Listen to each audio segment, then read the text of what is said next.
Ah, vous ne savez pas ce que c'est que sa foi. Mais enfin, apprenez qu'accepter des cassettes et de ces beaux blondins écouter les sornettes, de se laisser par eux, à force de langueur, baiser ainsi les mains et chatouiller le cœur, est un péché mortel des plus gros qu'il se fasse. Un péché, dites-vous? Mais la raison de grâce. La raison.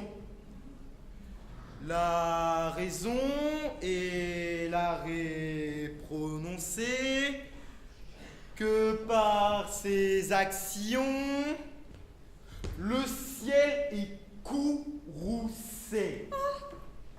Courroucé. Mais pourquoi faut-il qu'ils s'en courroucent? C'est une chose, hélas, si plaisante et si douce.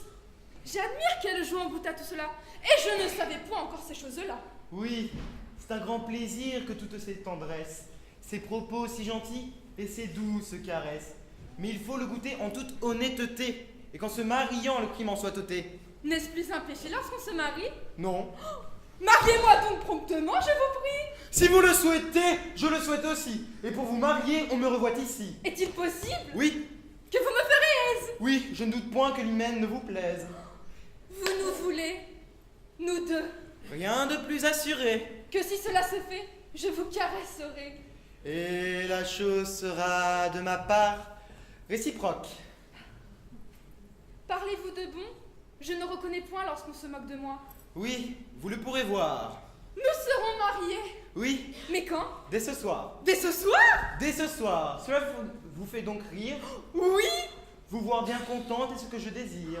Hélas, je vous ai grande obligation, et qu'avec lui, j'aurai satisfaction. Avec qui? Avec là? Là n'est pas mon compte. À vous choisir un mari, vous êtes un peu prompte. C'est un autre en un mot que je vous tiens tout près. Et quant au monsieur, là, je prétends, s'il vous plaît, dû le mettre au tombeau le mal dont il vous berce. Qu'avec lui, désormais, vous rompiez comme tout commerce. Que venant au logis pour votre compliment, vous lui fermiez étonner la porte honnêtement. Lui jetant, s'il heurte, un gré par la fenêtre, l'obliger tout de bon à ne plus y paraître. M'entendez-vous, Agnès? Moi, caché dans un coin de votre procédé, je serai le témoin. Là, il est si bien fait, Ah, que de langage! je n'aurai le cœur. Point de bruit davantage! Montez là-haut! Mais que voulez-vous? C'est assez! Je suis le maître! Je parle! Allez! Obéissez!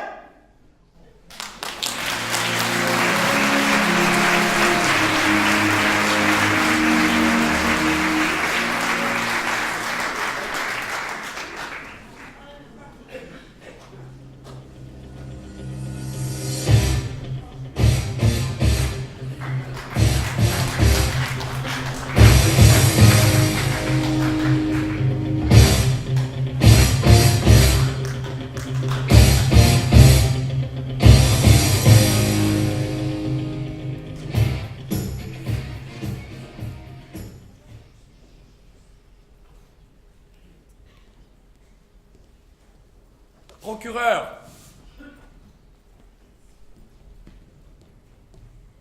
Avocate. Une lieutenante!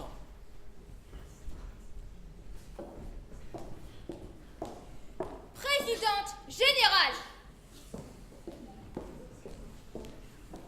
Une commandante.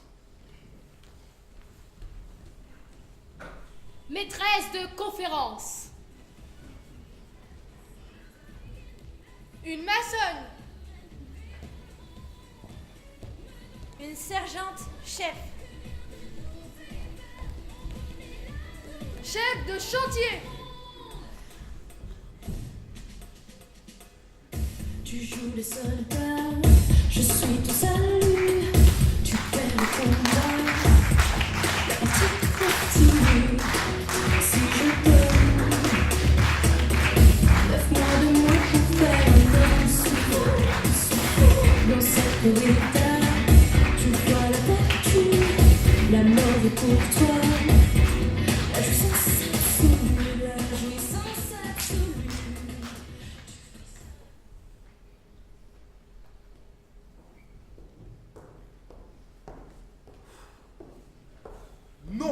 Je te dis que je ne veux rien en faire, que c'est à moi de parler et d'être le maître. Et moi, je te dis que je veux que tu vives dans ma fantaisie et que je me suis point mariée avec toi pour souffrir de tes frais d'aine.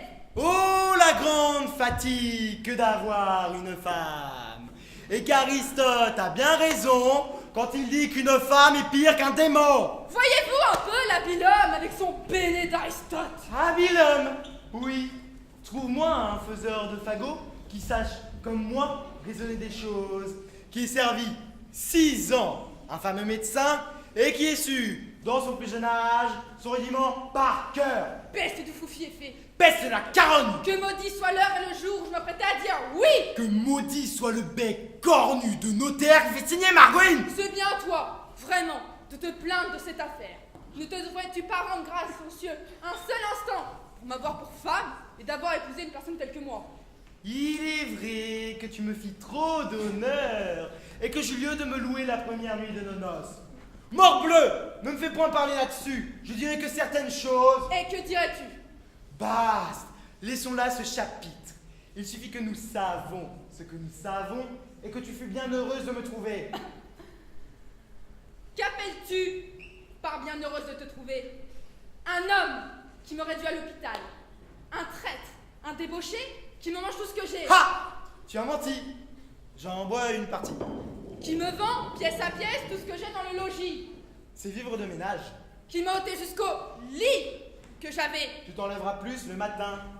et qui ne me laisse aucun meuble dans la maison, On en déménage plus aisément. et qui du matin jusqu'au soir ne fait que jouer et boire. C'est pour ne point m'ennuyer. Et que veux-tu que je fasse, moi, pendant ce temps? Tout ce qu'il te plaira. J'ai 4 petits enfants sous les bras Il est à terre. qui me réclament du pain à toute heure. Donne-leur le fouet. Oh. Quand j'ai bien bu et bien mangé, je veux que tout le monde soit sous dans ma maison. Et tu te prétends ivrogne, que tout aille toujours de même. Allons, tout doucement, ma femme, s'il vous plaît. Que j'endure éternellement tes insolences et tes débauches. Ne nous emportons point, ma femme. Et que je sache trouver le moyen de te ranger dans ton devoir. Ma femme, vous savez que je n'ai pas l'âme endurante et que j'ai le bras assez bon. Je me moque de tes menaces. Ma petite femme, mamie, votre peau vous démangerait-elle à votre ordinaire? Je te montrerai bien que je te crains nullement. Ma chère moitié, vous avez envie de me dérober quelque chose? Crois-tu que je m'épouvante de tes paroles? Doux objet de mes vœux, je vous frapperai les oreilles! Ivrogne que tu es! Je vous battrai! Infâme! Je vous rancerai! Sac à vin! Je vous étrillerai! Traître! Insolent! Que Bélite Moron folle! Ah, vous en voulez donc! Voilà le vrai moyen de vous apaiser!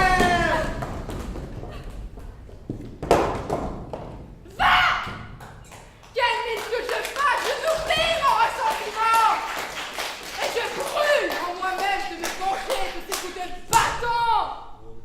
Je sais qu'une femme a toujours dans la main de quoi se venger de son mari. Mais c'est une punition bien trop délicate, mon bandard. Je veux une vengeance qui me fasse un peu mieux ressentir, si ce n'est que contentement pour l'injure que j'ai reçue.